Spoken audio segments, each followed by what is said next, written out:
Thanks for checking out this movie review video. This is for the 2022 film The Apology. It's a Shudder exclusive film, and it's coming to Shudder on Friday, December 16th. And I'm just going to tell you off the bat, I recommend this one. Definitely check this one out. It's very interesting. It's definitely a slower film, which, you know me, if you've been watching my reviews, you know I'm not big into slower films.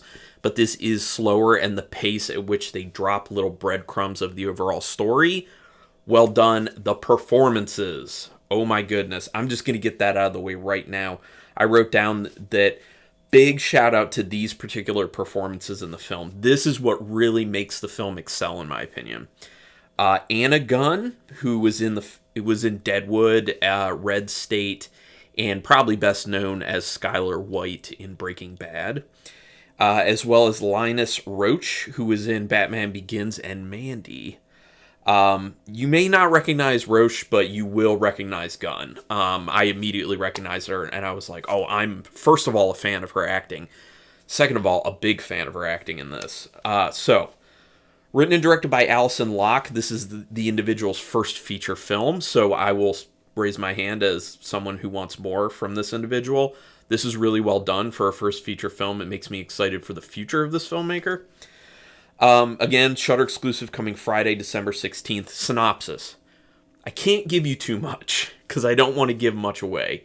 It's a simplistic story, although there are things to be revealed about that story. So if I say too much, it's going to give too much away.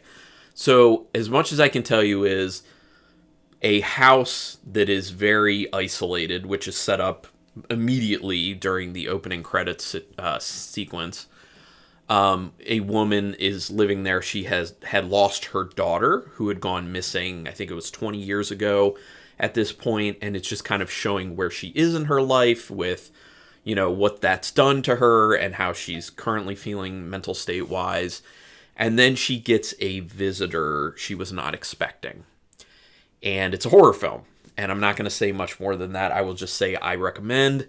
Definitely watch this one. Give it a shot. Because when people are making their first film and they're doing a good job like this, we should really be lifting that up, getting the views on that film. So kind of a bit of a call to action. Let's get views for this person. The sequence with the credits in the beginning is really drawn out and has over-the-top music, which made me start thinking, oh no, this is going to be a terribly paced film with a score that just yells at you. No, not so much. I mean, some people may view the pacing as not so great. It is slower, but like I said, there's enough to really keep you engaged. Primarily the performances, also the dialogue is written extremely well, so kudos on that one, Alison Locke. And the pace at which, like I was saying, the pace at which they drop little crumbs of the overall story and kind of new developments and what is revealed about that story. It also, the opening credit scene also really does a great job of establishing isolation. The other thing is, this is a Christmas movie, so if there's anyone out there looking for a Christmas horror movie, this is a Christmas movie. It's snowing during the film. It's dark for a lot of the film. So you can see Christmas lights as well. So there you go, Christmas movie. They do a good job immediately of showing the main character's life situation and where she is mentally. They jump right into that. They get it out of the way. They do it very effectively, and then they can kind of move forward with the interesting aspect of the film and character interactions.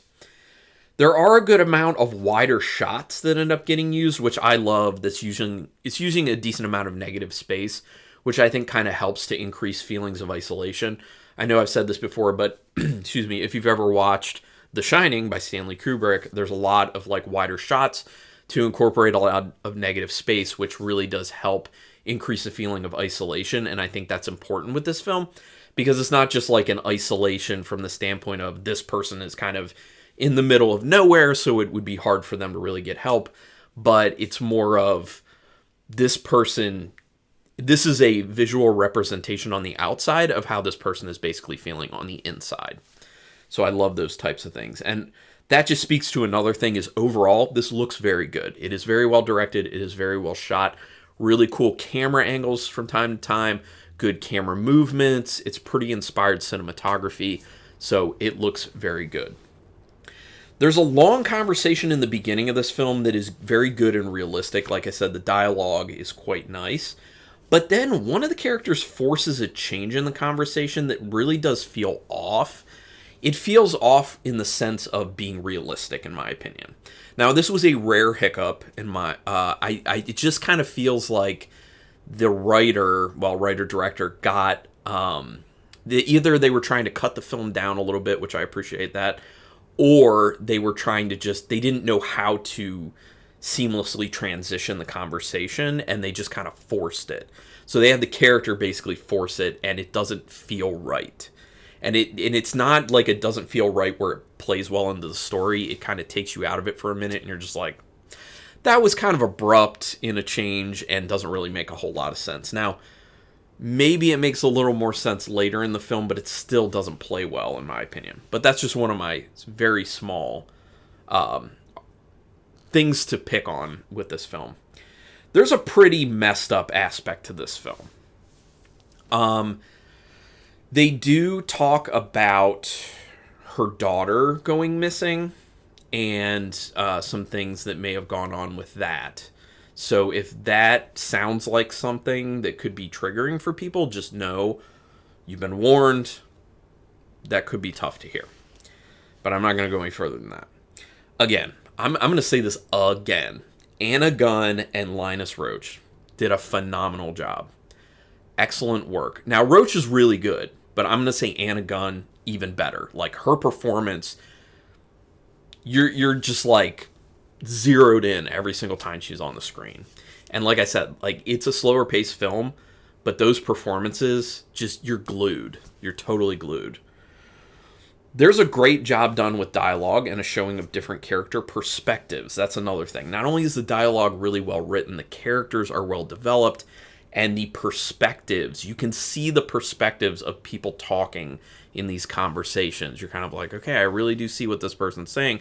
I really see what this person's saying. And it's great because it puts you in this kind of conflicted space, which is perfect. Like, anytime a filmmaker can put you in a conflicted space or make you feel things that you don't want to feel, that's good filmmaking. That means it's working and it's well constructed.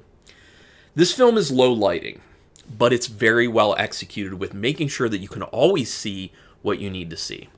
This is why I have problems with films like the new Hellraiser, where there were low-lighted moments, plenty of them, where there's things that you want to see that you cannot see.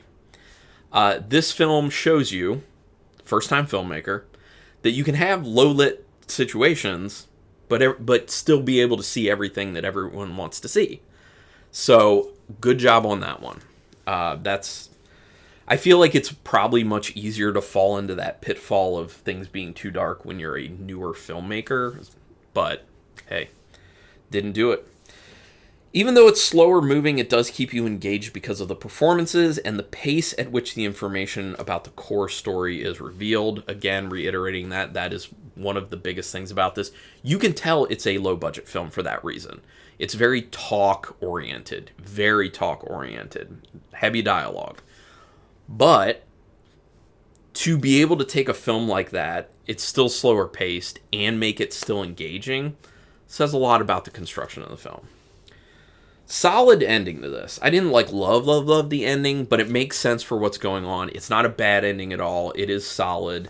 And a very fitting end credit scene, or end credit rolling song. So pay attention to the song playing at the during the end credits. A lot of people don't. A lot of people just be like, nope, turning it off. Listen to that. It plays into the actual film.